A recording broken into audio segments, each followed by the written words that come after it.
There is a fear alive inside every parent, the fear over the little things and the unspeakable. How do I raise these little people, now my teenagers, to be happy and fulfilled individual humans? I don't want to impose my fears on them, but at the same time, I need to teach them justifiable caution. As a child of the 80s, solid Gen X here, I had a lot of freedom. Did my mom worry about half of the stuff that I do now? I wish I could ask. I'm not a so-called helicopter mom, but I do have a tracking app to follow my little people to make sure that they are where they plan to be and they arrive safely. This app really does negate some of my fear. But my question is about the remaining fear that I have no control over. Am I wasting my energy or is it justified? Does fear get in your way as a mom and seeing your kids happy and thriving? Find the full transcript and more resources for physician moms at inspiredmommds.com/18.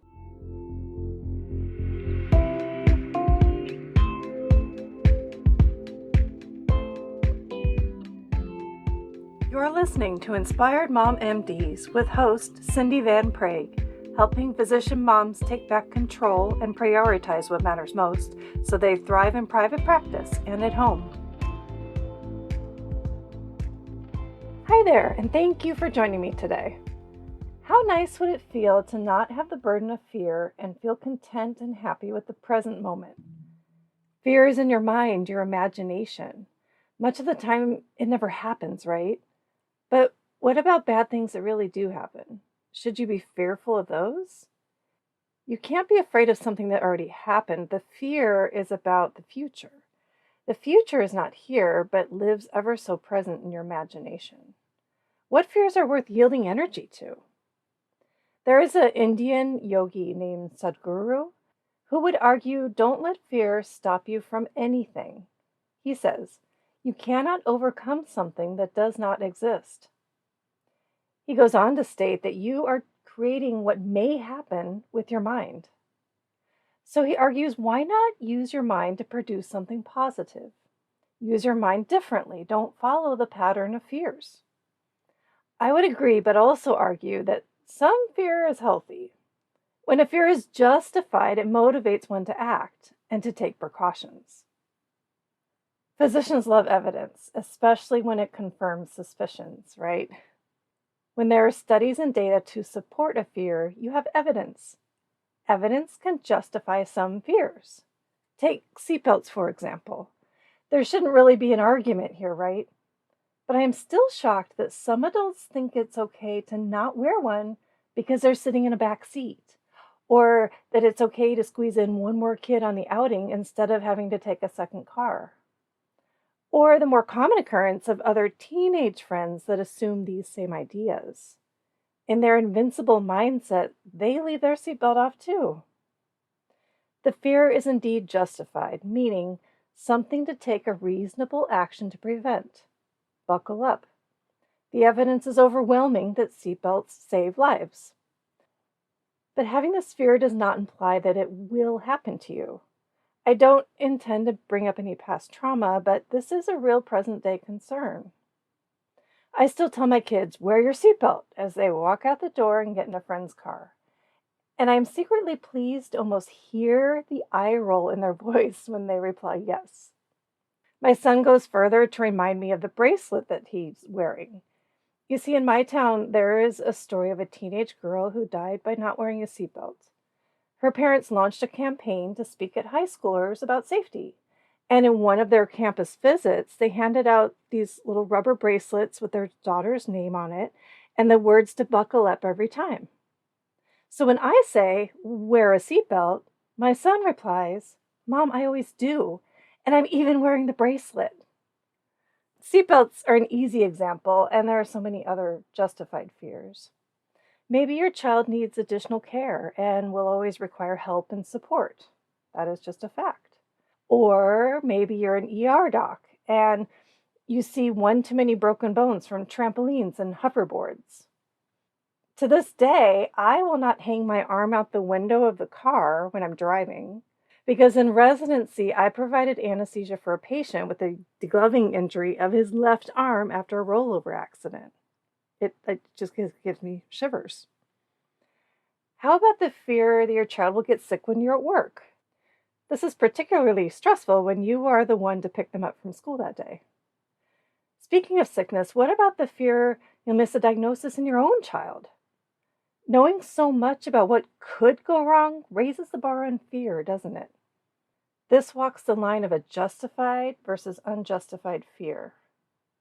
So, how do we recognize when the fear is unjustified? Is this my own anxiety? What are my own fears that I may be projecting on my kids? One example would be fears over family health. So, having a medical background may make minor illnesses seem more worrisome. Maybe there's an urge to obtain an extra test just to be sure that all is okay. My mind has occasionally leapt to fear of the worst, and the unexplained symptom has grown to this rare illness, and I have to haul my kid off to their own physician for a level headed opinion. These fears are often unfounded because they stem from a place of love and concern, not a lack of knowledge. You can find a balance between your medical training and your role as a mom. I would like to tell you a story about spiders. Tucson, Arizona became my home halfway through first grade in 1979.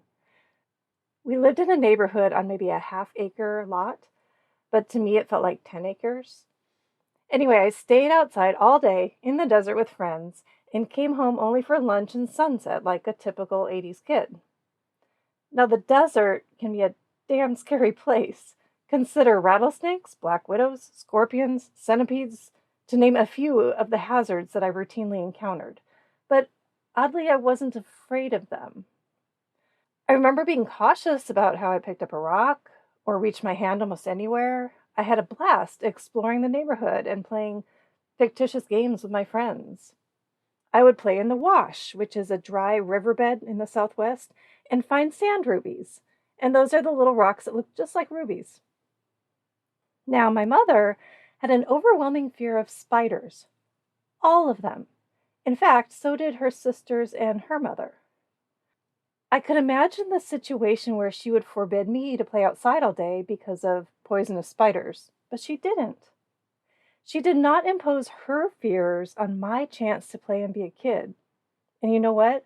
I was never bit or stung, not even by a bee.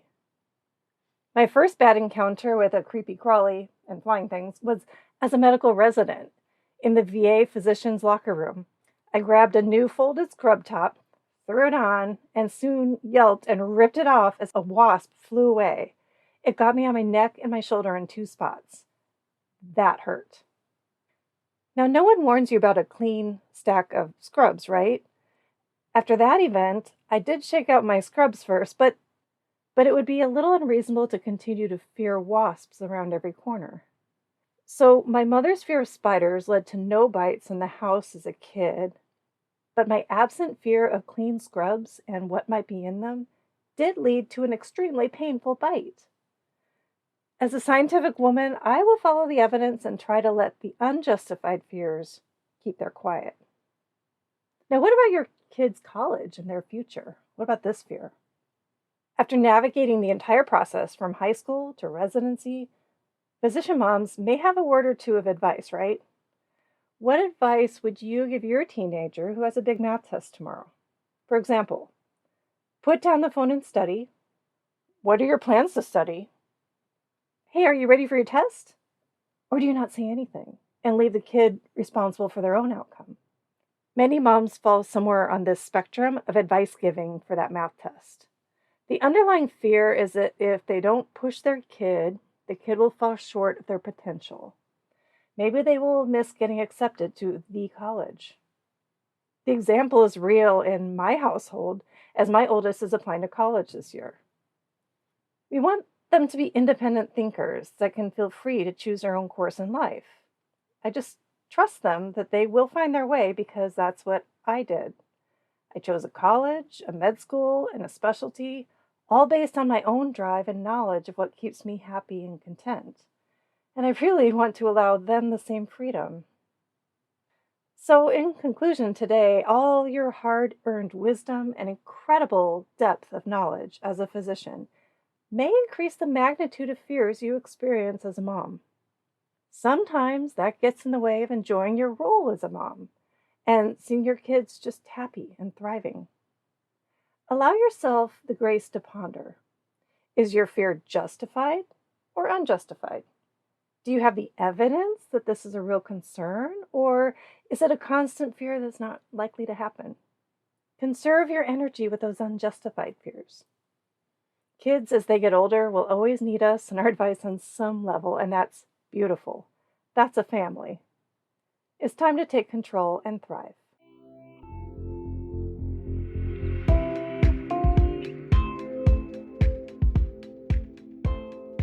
Thank you for tuning in to Inspired Mom MDs. Please share with other physician moms and leave a review if you found value from this podcast.